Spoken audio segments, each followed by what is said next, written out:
Hey guys, we're back again. This time we're joined with Liam Regan, who is the director of My Bloody Banjo and his upcoming film, Eating Miss Campbell. Welcome to the podcast, Liam. How are you? I'm great. Thank you very much for inviting me. I've not done one of these in quite a while. Usually when I do these things, I talk about the time I snapped the banjo string on my penis and then I made a film about it. So now that's out of the way, hopefully I've got some new material for everybody. I was going to say, no, I want to go back to that. I generally want to hear about a string and a penis now. So My Bloody Banjo is based on true events, is what you say. Well, apart from the demon, but the banjo snapping is a true event. Yeah, completely. Yeah, I've not shut up at any office or any school as of yet. So I've said this so many times, but I've also got to remind myself that no one knows who the fuck I am and no one's ever seen My Bloody Banjo. So it's probably best if I just tell people. So when was it? I think it was June 2011. I was with my ex-girlfriend in London and we went to see the Mother's Day remake in Leicester Square. Wait, I'm telling this story. I've not told this story in so long. I've completely forgot the events. I know. We went to see Jimmy Eat World, because I used to be an emo fuck.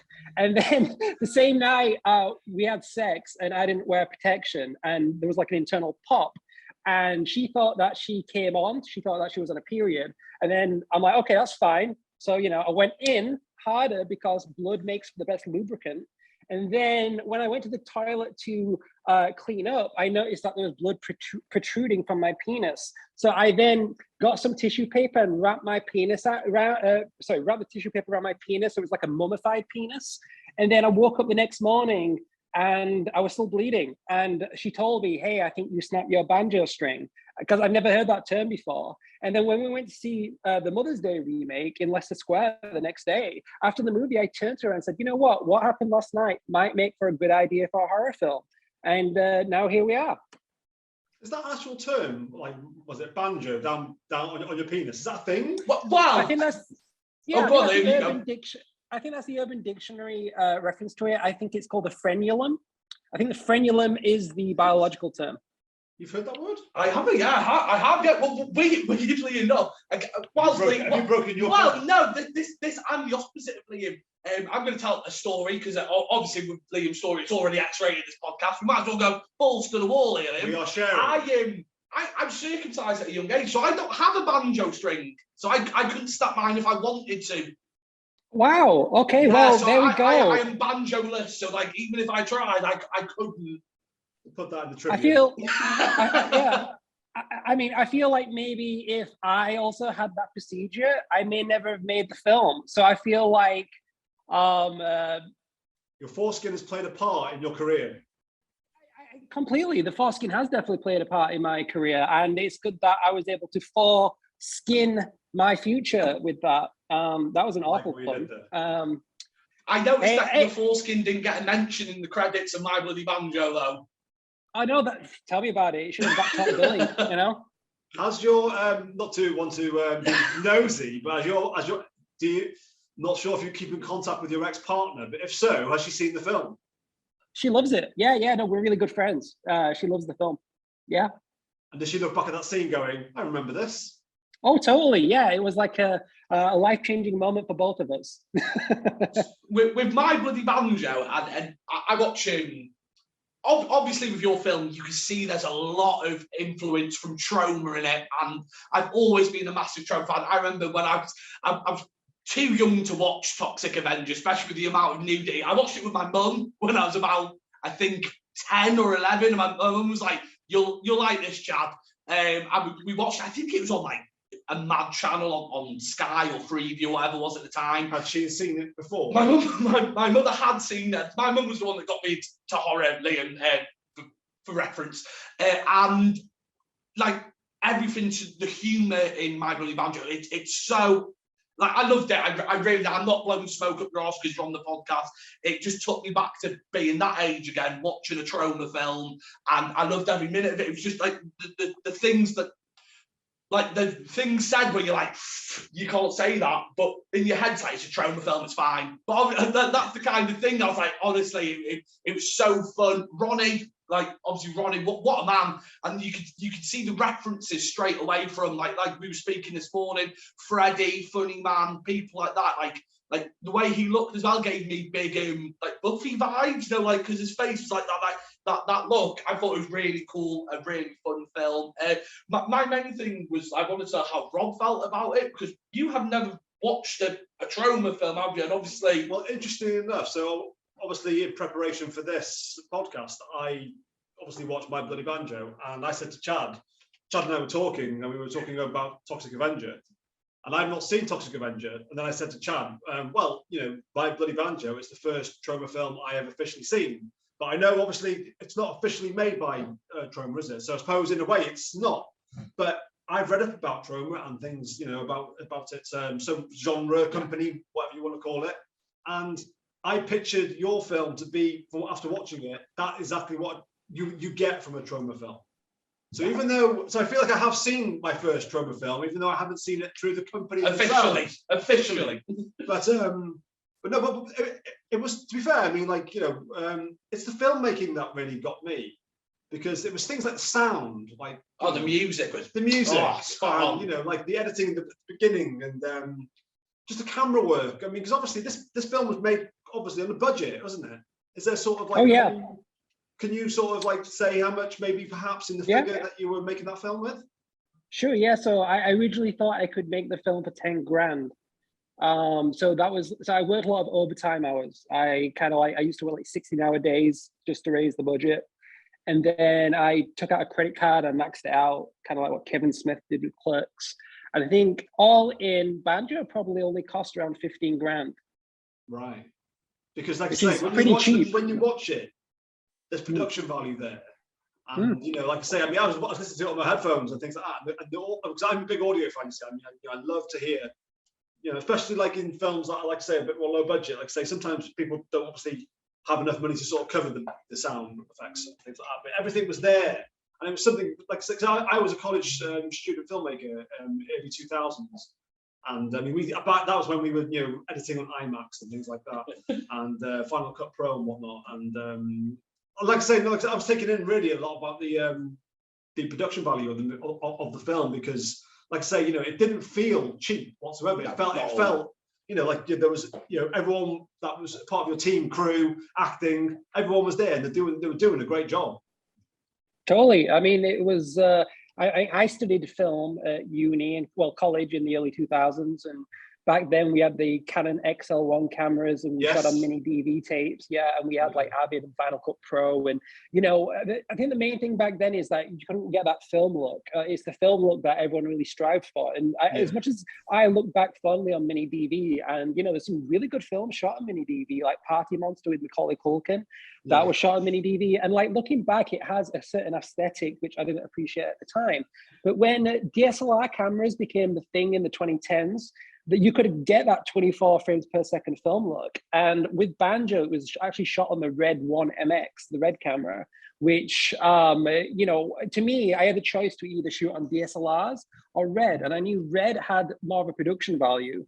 But then, you know, also I'm like, okay, what kind of film am I making here? I'm making a live action cartoon. So I remember watching Nickelodeon as a kid, and, you know, just any animated show, everyone's always wearing the same costume. Everyone's wearing the same outfit, right? And I'm like, okay, I want to make live action cartoon characters, which is why Mr. Sawyer has like this red thing going on, and Pelzer has the brown, and Ronnie's got the purple, and Styles has the green. You know, I want them to stand out. And I feel like if you create your own universe, because they're in this town called Henenlotter, there's a company called Reams for Less. You know, it's all about the branding. I mean, I've got Henenlotter coffee mug right here. I mean, this is from eating Miss Campbell. And to me, it's all about universe building. And like, I remember when Troma did that, because everything takes place in Tromaville. And Kevin Smith did that with the Jay and Silent Bob films. You know, and obviously, you know, right now, Marvel and DC and everyone loves these, you know, kind of crossovers. But to me, in the independent world, it really started with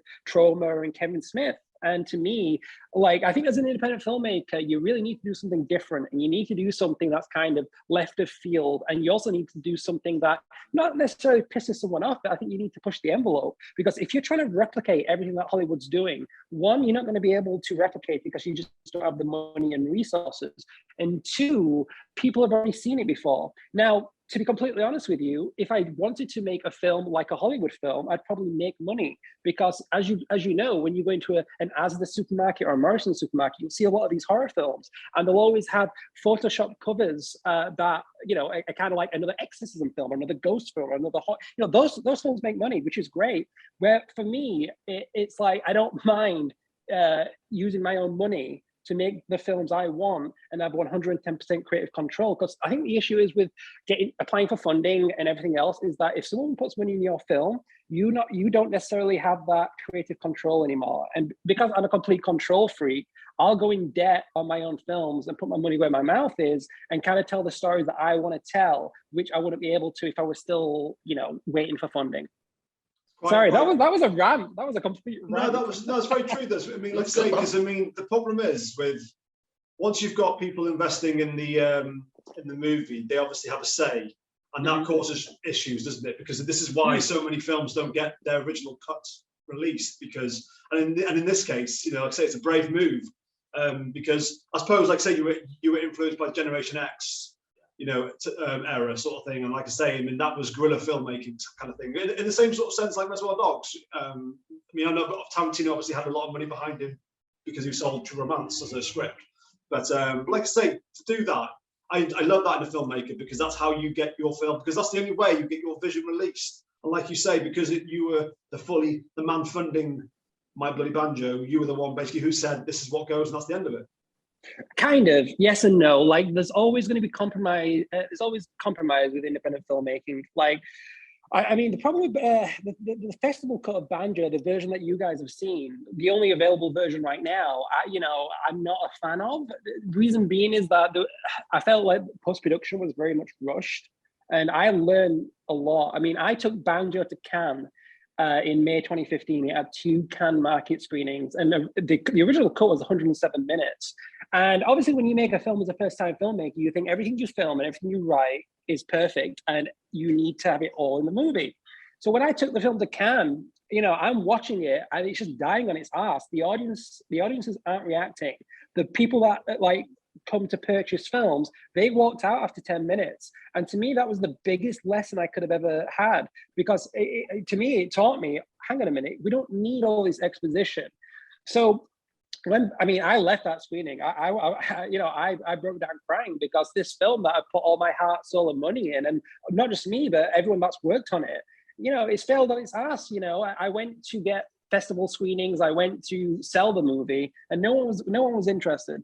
So at the time, that night in Cannes, I Skyped with my editor, Damien Mortar, and you know, I'm like, look, the film doesn't work. I need you to cut out 20 minutes so we can submit it to Fright Fest. And Fright Fest is Europe's biggest genre film festival, and it was always my dream for it to play there. I mean, luckily enough, you know, we were able to cut it down to 82 minutes and submit it, and it played Fright Fest in Leicester Square, and it had a great world premiere that year. However, you know, even though Banjo was my first movie, and I was green as hell. I'm still, you know, and I feel like you're always learning. And I feel like Banjo was my film school in a way. I mean, as much as working at Troma and working on the Lloyd and working on Troma movies, that was film school. But actually putting your own money up front and then going through every aspect of the process, that's definitely film school. And then when it came to selling the movie, now I would have given the movie to Troma, but Lloyd was the only honest person, you know, as a distributor and as a sales agent, that gave me some honest advice. He's like, Liam, the video market's dead right now. Troma would be happy to put out My Bloody Banjo. However, I very much doubt you'll be getting your money back. And he was the only honest guy. So I took it to another distributor who fed me a shitload of lies. They promised me it would get into Walmart in America. They promised me that they'd put on the extra features on the DVD. They promised me that the DVD would be region 0, so people in the UK could import it and they wouldn't have to have a fucking multi-region player. They promised me all this shit. And then they wanted to change the title of the movie because originally the movie was called Banjo. Now, they came up with so many silly names that I had to be like, okay, what would I call it? So I chose My Bloody Banjo, which, to be fair, I couldn't think of the film as anything but. And to be fair, it's a better title because My Bloody Banjo sounds like a horror movie, Banjo doesn't. However, I gave them audio commentaries, I gave them deleted scenes, I gave them everything. And they took away Walmart, they censored the film, they cut out the penis mutilation because unless you're fucking Lars von Trier with Antichrist or some kind of A24 movie, they don't want genital mutilation. Especially with, you know, I'm sorry, if you are those films, they want it. But when you make a shitty film like me, an exploitation film, you don't want to have genital mutilation. So it was censored. And then I think the biggest, to me, I mean, it put me in a pit of depression. The biggest backstabbing thing they ever did was they just dumped it on Amazon Made on Demand. Now, for those that don't know, Amazon Made on Demand is it's a service that they no longer have, but you could buy a film from Amazon, they will burn it to DVD-R, and then they'll send it you. So, and also they didn't put on any of the fucking special features, the deliverables that I sent them. I'm not bitter at all. It may sound like I'm bitter, but I'm not bitter at all. You know, I didn't make anything for a while, and I was very uninspired, and I was very kind of like out of it. And you know, this Banjo director's cut that I'm working on has been at least 6 years in the making, and we're almost finished, you know, and it will be out on Blu-ray in October. And it's going to have the director's cut, it's going to have the festival cut, it's going to have a 90-minute making of documentary, it's going to have everything, it's going to have the works. And I'm distributing that myself because I feel in the UK, you can distribute your own movies. You can get them factory press. You can get someone like Graham Humphreys to do the artwork. You can get them in those slipcovers. You can sell it to your audience rather than put your trust into a distributor that'll fuck you over. Because it's not just my film. It's, you know, independent filmmakers get fucked over all the time. The problem is that there's a statistic from 3 years ago that BFI put out there. I think 97, what was it? Something like 3% of filmmakers in the UK only ever get to make a second movie. 3%. And the main reason is because distributors and sales agents just they fuck over the independent filmmaker.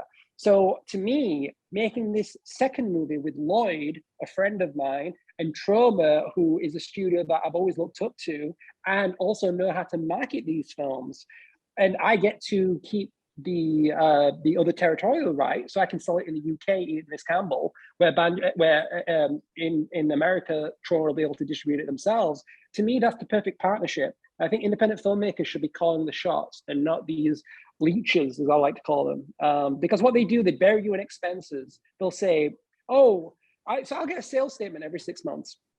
And it will say, oh, My Bloody Banjo has made 40 grand. However, we've spent 50 grand in marketing, and they haven't. They just want to bury you in so many expenses.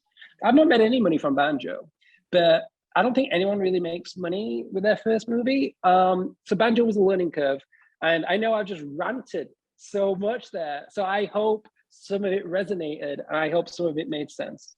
No, a lot of it made sense, but like you were saying, with me, since I was younger, and obviously I've watched a lot of Troma films like Terra Firma, Poultry Guys, Night of the Chicken Dead, amazing musical, you need to watch that. Sergeant Keycop, stuff like that. But to me, Troma's always been that company where it's the fan base, the filmmaker first, money later. We'll worry about money.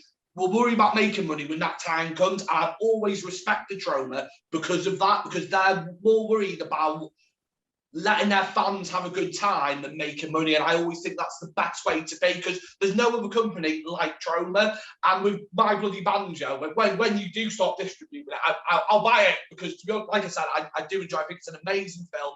And to me, it's a love letter to Troma films from a British, because not a lot of people in Britain know or like about Troma films. And it's nice to come across someone like yourself that grew up with Troma films.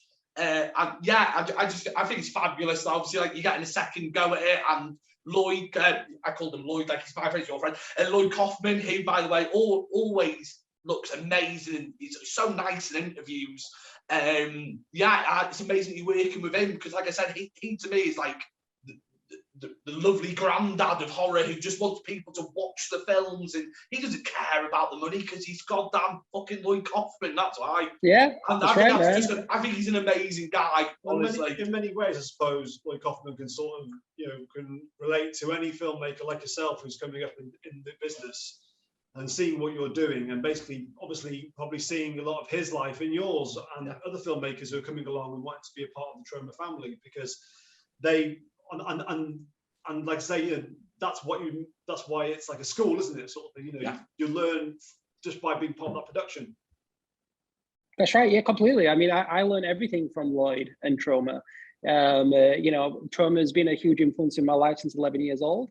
I've got Troma tattoos. The inside of my lip says Troma. I have Toxic Avenger, Sergeant Kabuki Man tattoos. Troma is like, it's my favorite like fandom. It's the thing I was always. It's the thing I always loved growing up, and it's the thing I love now. And majority of my close friends are people from the Troma team. Yeah, man, it's I don't think I'd be making films if I didn't see films made the Lloyd Kaufman way, which is a very do-it-yourself, to thine own self be true attitude of just making the films that you would want to see rather than make the films that, because I think people forget that filmmaking is an art form as well, and it's a business second, in my opinion, anyway. So to me, as long as I get to still make the films I'd want to see, then that's the reason why I get into filmmaking. I'll be honest with you, after Banjo died on its ass and it got leaked online by the distributors, but the whole Banjo distribution thing was a complete nightmare. It really is. Where am I going with this? Ranting. Okay, hang on a minute. I've thrown the distributors under the bus 5 times already. I've whined about being an independent filmmaker, and 3, I've probably deserved it though. Yeah, I think so. I was nice at first to these distributors, and it's the distributors that have now turned Liam into this fucking asshole. But it's fine. You've got to stick up for yourself. No one else will. It's good because, like I say, that experience will, it's going to be vital leading up into, eating Miss Campbell. And when that's released, you'll know what to expect and what's going to come at you from, whatever sort of like angles you're going to release the movie in. So for anyone watching, because like myself, but very much like, a new beginner to Troma. If a fan of just horror in general came to you, Liam, and My Bloody Banjo or Eating Miss Campbell premiere and said, what is the movie, what is the film that you think anyone getting into Troma should start with? Romeo and Juliet. Yes. Romeo and Juliet. Liam knows. Liam knows. Yes. Yeah. So Romeo and Juliet is my favorite movie of all time. I adore that movie. It was written by James Gunn, who people may know from Guardians of the Galaxy and Peacemaker and the Suicide His Squad. brother was also in Troma as well. And Sean Gunn was, Sean Gunn, that's right. He played Sammy Capula in Romeo and Juliet. So much talent has started with Troma. Like Trey Parker and Matt Stone from South Park fame, their first movie was a Troma movie. Samuel Jackson's first movie was a Troma movie. Death by Temptation, was it? Death by Temptation, that's right, man. Yeah. Kevin Costner's first movie was a Troma movie.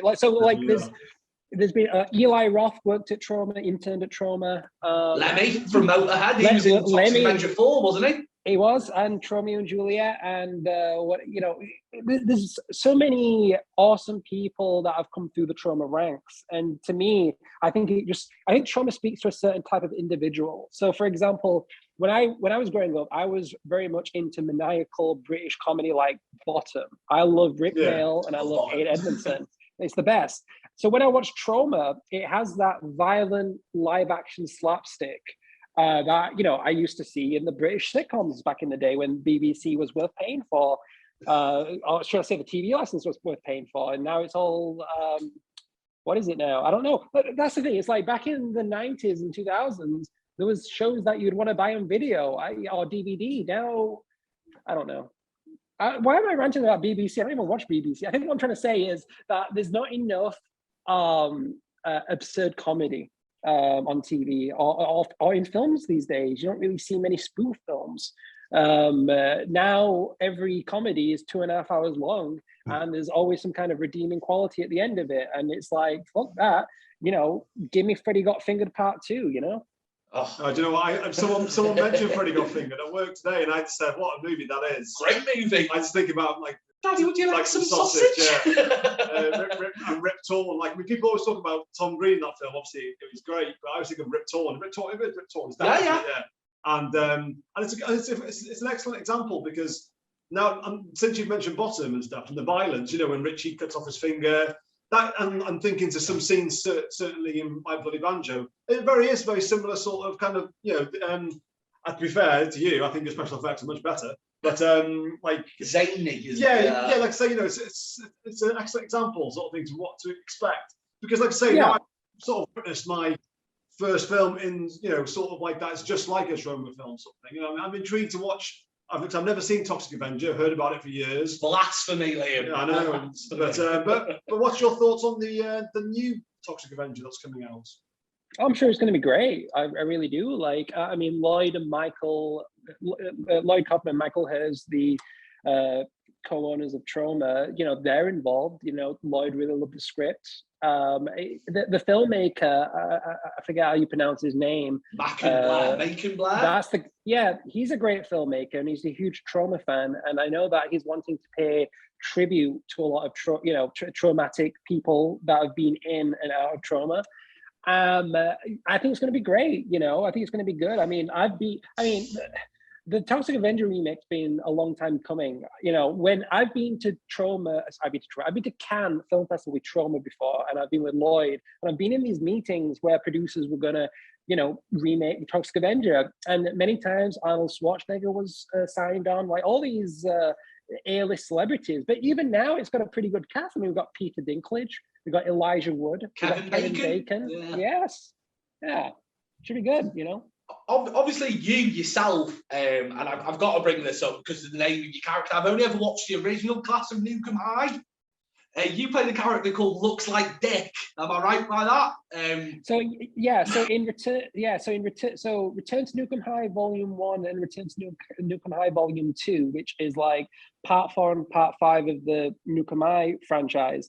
I play a character called Looks Like a Dick, and if you watch Return to Nukem High Volume 1, you'll be able to see me topless in a barrel, just goofing around.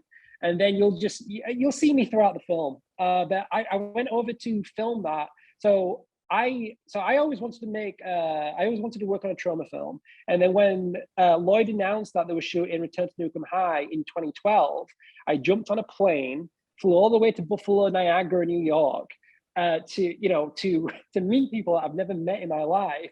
And I slept on the floor of an abandoned funeral home with like 60 other people and 2 showers. And it was a great experience. It was brilliant. And, it's that's low budget filmmaking right there. What's it like being on the set of a Troma film? I imagine it's fun. I imagine that's the only word you can use for it. It's fun, but it's long hours. It's a lot of hard work. I think when you watch a Troma movie, it's so zany and it's so farcical and it's so, satirical.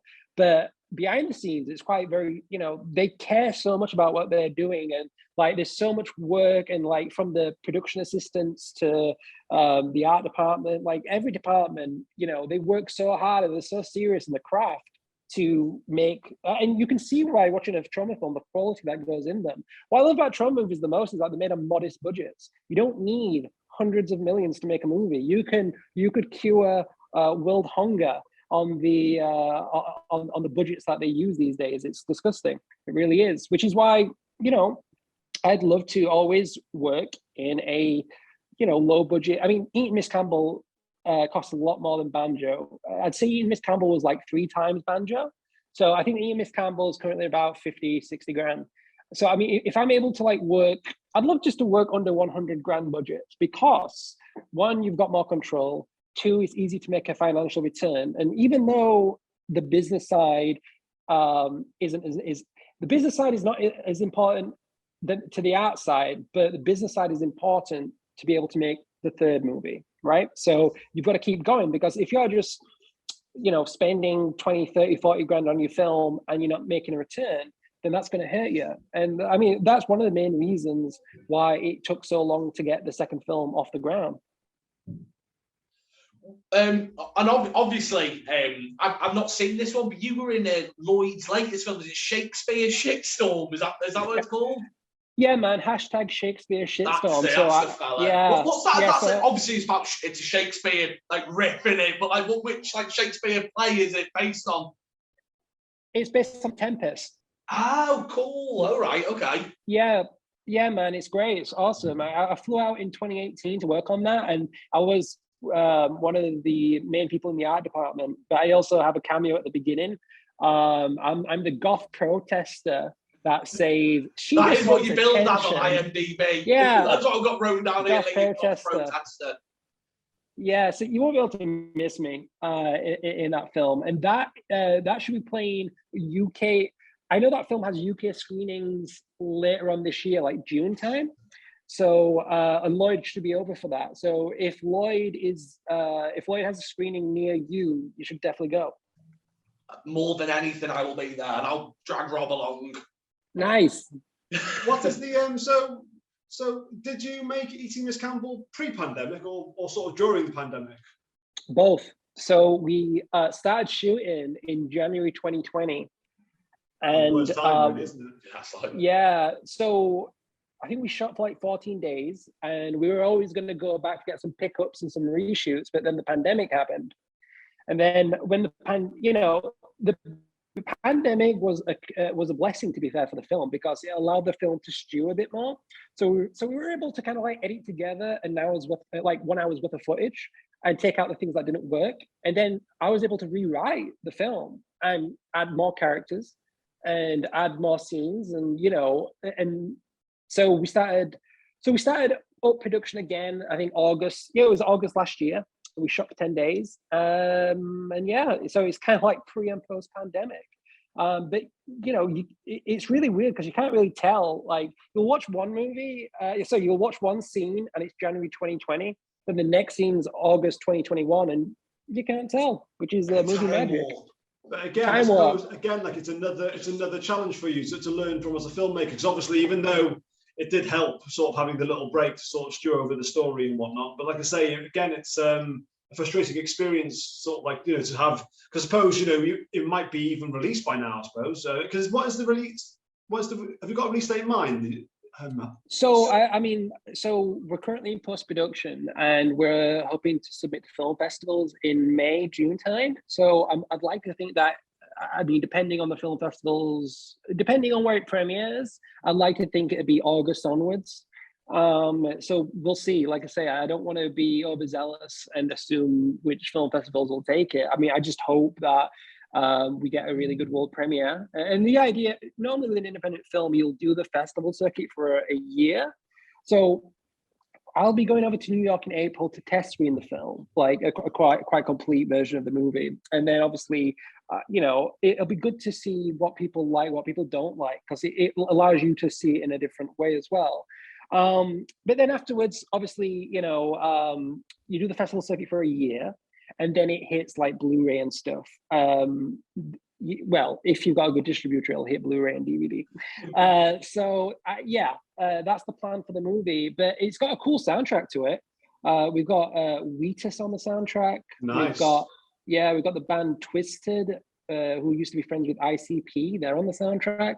Who else? It's a pretty rocking soundtrack. Oh, obviously, the guy who's composing the score is a guy called Joe Renzetti, who composed the score for Child's Play, Basket Case 2 and 3, Frankenhooker, Poltergeist 3, Tales from the Crypt, and he also won an Oscar, I think, in 1972 or something. Oh no, 1976 for the Buddy Holly story movie. So I have an Oscar-winning composer on the movie, which is really cool.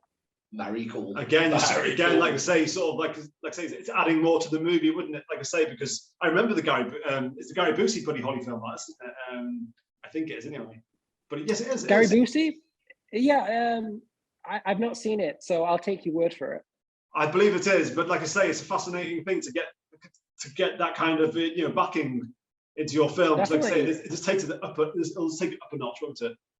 Completely. And I always wanted to make a sequel to Banjo, but I obviously knew because Banjo was not a success whatsoever, there was no point. So what I did was I wrote a movie called Eating Miss Campbell, and I inserted the characters from Banjo, and then I inserted the Banjo timeline into the movie. So it works as a Banjo sequel. So there's characters in Banjo that return, and the whole Peltzer Arbuckle kind of storyline is in there with Ronnie, but Ronnie and Peltzer aren't in it. And I brought characters back from the dead because I feel like it's like an episode of South Park. Kenny dies each week, but let's bring him back the next week with no explanation. But yeah, everyone loves Peltzer and Ronnie, so I might be bringing them back for the third movie. I don't know yet. Whilst you're talking about their names, because me and Rob were mentioning this, obviously you can tell you're a horror fan just from the name of your characters from My Bloody Banjo. Obviously you've got Peltzer, who's the last name with the family from Gremlins, Sawyer, Texas Chainsaw Massacre. Obviously you answered this as more than on messages, but that was on purpose, wasn't it? Obviously because you're a horror every fan. time. Yeah, because there's a lot of names like I think it has Dietz, her name's from Lydia Dietz from Beetlejuice. Is that where that's from? Yeah, that's like correct. Lee Ray, the other girl, that's Charles Lee Ray, child playing. There was like so many nods. It was like, have you seen that meme with Leonardo DiCaprio? He's got the popcorn in his mouth pointing. Yeah. That was me to my wife every 10 minutes. I was like, Sawyer, Texas Chainsaw Massacre. She's like, what are you on about? I was like, this guy knows. This guy knows.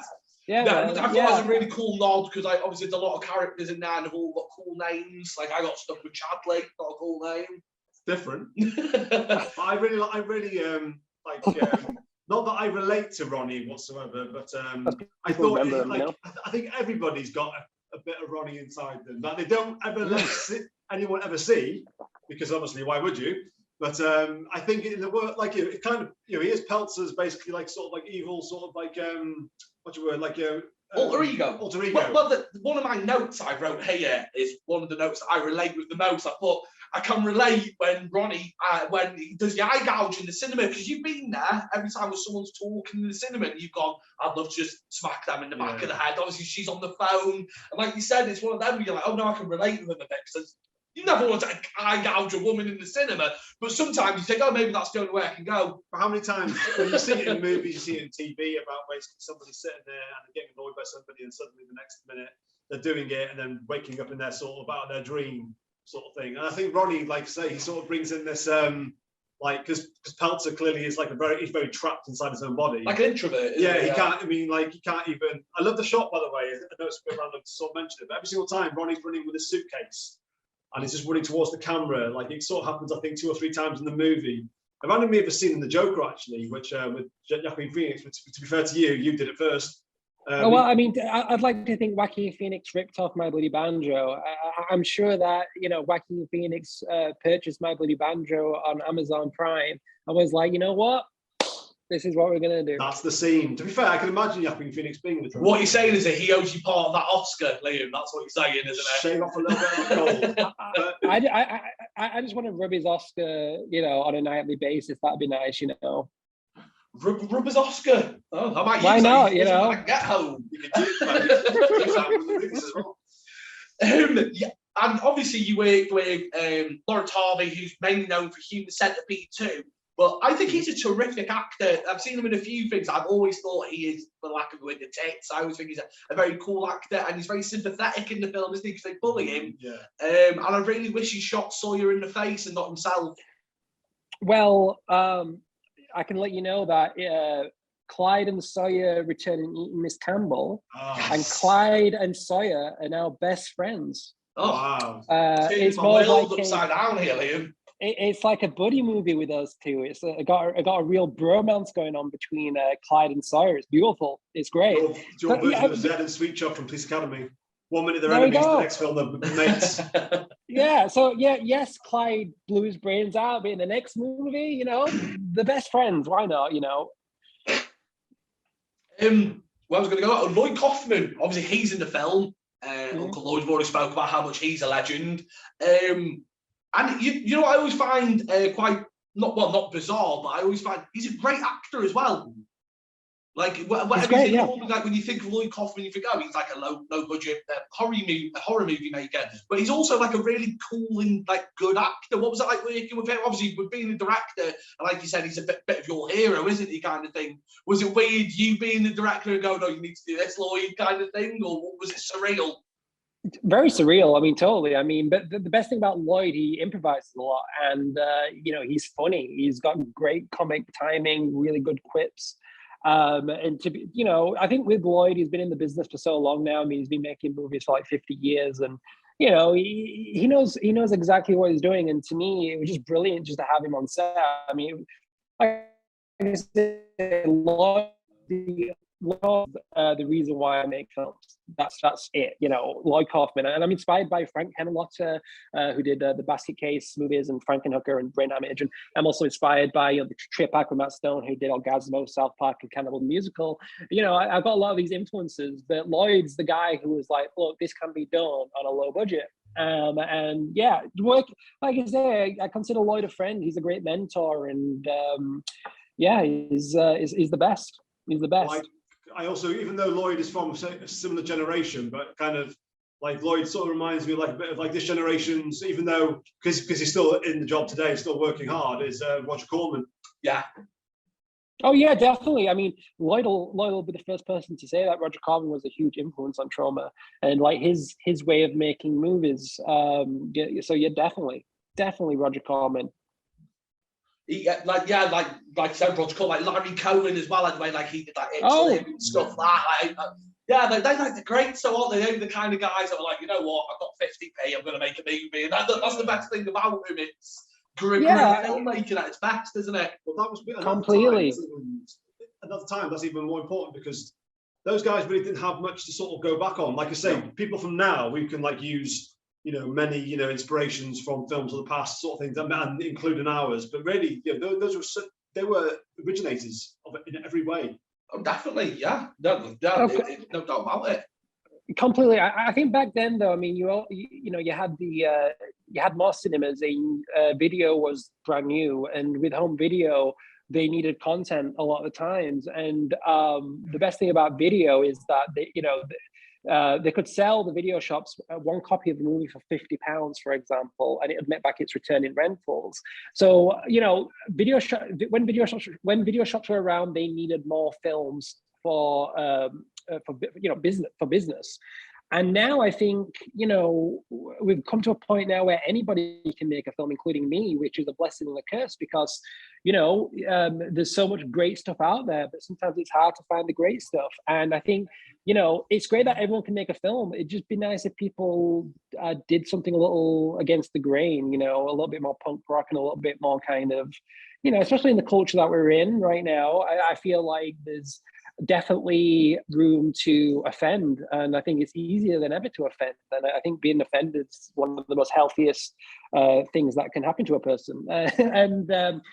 Political satire is to me that's political satire is important for a healthy society, in my opinion. And so I think the issue is with these days is people forget that context is king, and satire, and I think it's easy to take things. I mean, Eating Miss Campbell has lots of offensive material in there. In fact, there's a Princess Diana joke in Eating Miss Campbell, and a car collided into the back of me today. So maybe that was just bad karma. I was surprised when I got the details from the driver that they didn't say that that their name was Henry Paul, who was Diana's driver that night when she had that fateful crash. Anyway, I love how many rants Liam's had during this podcast have been my favourite things. You've just gone on a tandem and you've had the best time, and I'm all about it. Well, hopefully it's taking your mind off the band. Yeah, sorry. Yeah, a little context for anyone watching. I was in a bit of a car accident earlier, and I'm a little bit shook up. I'm a little bit high on caffeine, so I apologize if I come across as mean-spirited or angry. I'm really not. I'd like to say that I'm very thankful for everyone and anyone who's ever worked with me or worked alongside me. I'm very humble and thankful for the opportunity I've had to make films, and I'm very humble and I'm very appreciative of you guys inviting me on to talk about my films. And I really appreciate you taking 82 minutes out of your life to watch Banjo. So thank you. Well, the wonderful thing about like sort of like not just what we do, but when we have our guests on, is like the one thing that I'm always like, because like I say, I'm very much, you probably have realised that I'm very much like I don't think the word novice is correct, but I'm very new to anything to do with horror. Even though I have watched horror films all my life, but not these sort of underground ones. I've always stuck to sort of the mainstream ones. And the people we meet, like yourself, like I say, I've never come across a Troma movie in my whole life. I mean, I know of them, but I've never once sat there and thought, let's pick one up and watch one until this moment. You're missing out. And that's the beauty, though, isn't it? Of, like I say, of meeting different people from different backgrounds, communities, Definitely. And sharing different points, ideas of filmmaking. And that's what this podcast's about, though, isn't it? Yeah. Bringing everyone from different, like I said, obviously, My Bloody Banjo, Miss Campbell, very Troma-esque. We obviously got a little snippet of the new film, looks amazing. And it's nice having you on, because we've had obviously the guys from Hellraiser, we had Nick and Simon on, and obviously Hellraiser is not a Troma movie, either one. So it's nice seeing their point of view and seeing your point of view, and it's like Rob said, it's just nice getting all these different kind of people on, including yourself, Liam. Nick's a great guy. Nick supported Banjo. He was at the world premiere. He wore his Banjo t-shirt, Mr. Berman Vince. He's the man. So, and Hellraiser, I fucking love Hellraiser. Hellraiser is probably, in my opinion, probably the greatest British horror movie, probably. I think it's incredible. I remember being 6 years old, and my grandma Margaret, who unfortunately passed away last year, she allowed me to rent anything from the video shop, anything. So I was 6 years old. So I rented, as a double bill, Hellraiser, which fucking disturbed the shit out of me. Then the second movie was Victor Salva's Clown House. Yeah, wow, are you familiar with the backstory? The backstory is more disturbing than the film, isn't it? Really, I don't think Nan might have knew that one. Yeah, and I mean that film was disturbing. That is a disturbing horror film. But then years later, when you find out what Victor Salva did to the lead boy in the film, it's and then he came out of prison, and Disney gave him a 3-picture deal to make Powder, Jeepers Creepers 1, Jeepers Creepers 2. So it's kind of fucked up, right? That's very. It sounds very Hollywood, doesn't it? Really?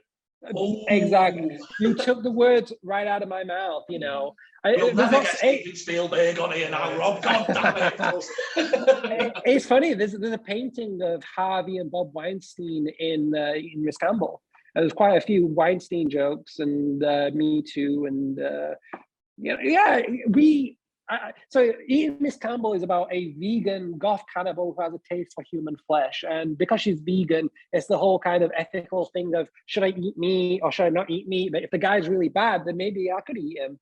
And obviously she wants to also eat her English teacher, Miss Campbell, because it's in the title. But it's also about school massacres. It's about how school massacres can bring ratings. So it's about an American school board wanting to have their first all-you-can-eat massacre event, where the students can either have the choice of killing themselves or killing the school, and it'll be televised.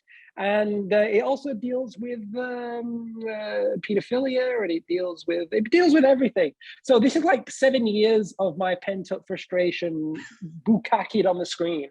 So I'm sure I'll get myself cancelled, but no one will watch it. So I'll probably. I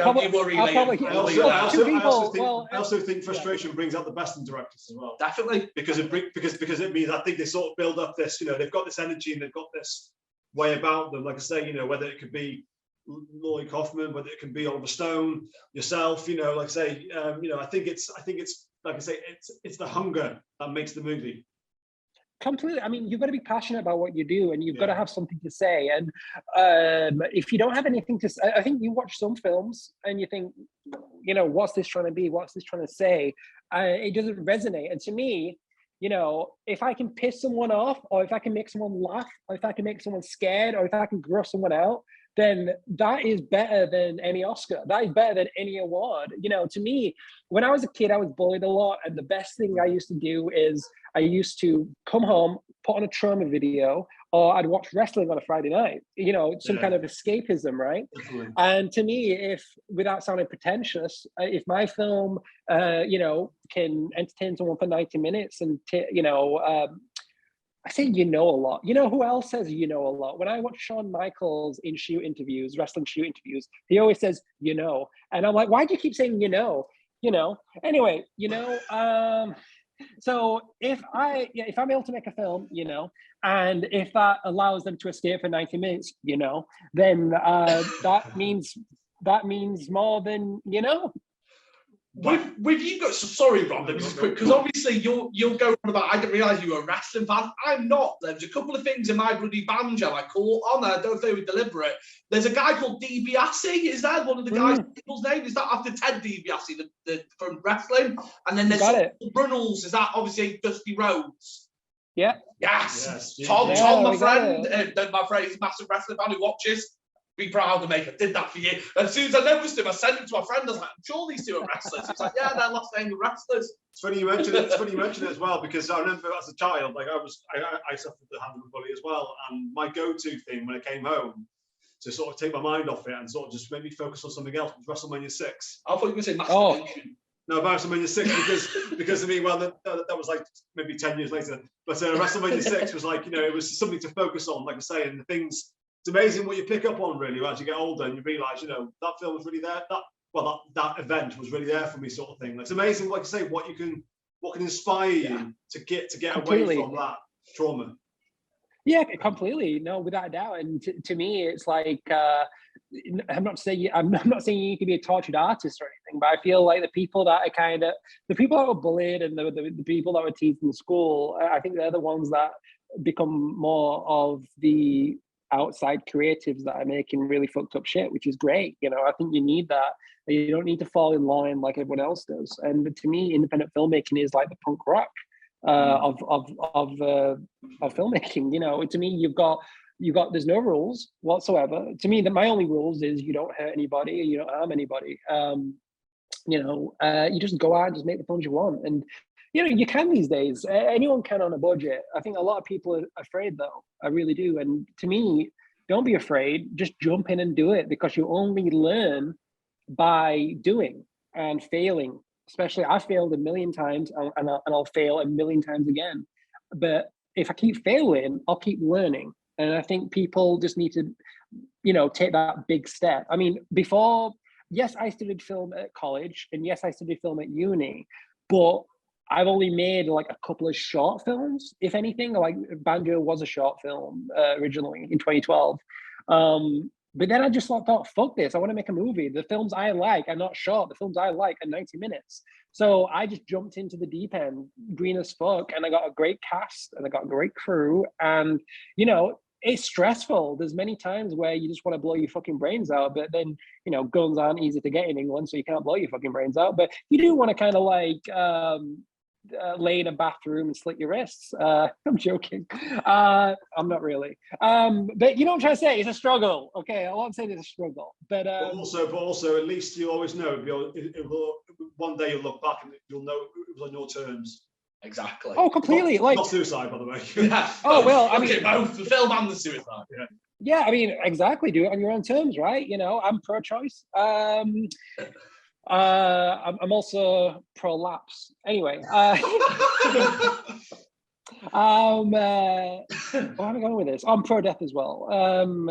Where am I going with this? So yes, exactly. Like Banjo, I fucking hate watching that film a million times. But like today earlier, I was speaking to the sound designer. I'm like, okay, we need to put this score cue here, because we've had to rebuild the films from scratch. There's so many hard drives die all the time. So by, you know, exporting the elements to a new hard drive, to a new hard drive, to a new hard drive, and then that hard drive dying, it's like, shit, this film might not exist anymore if we don't fucking finish it.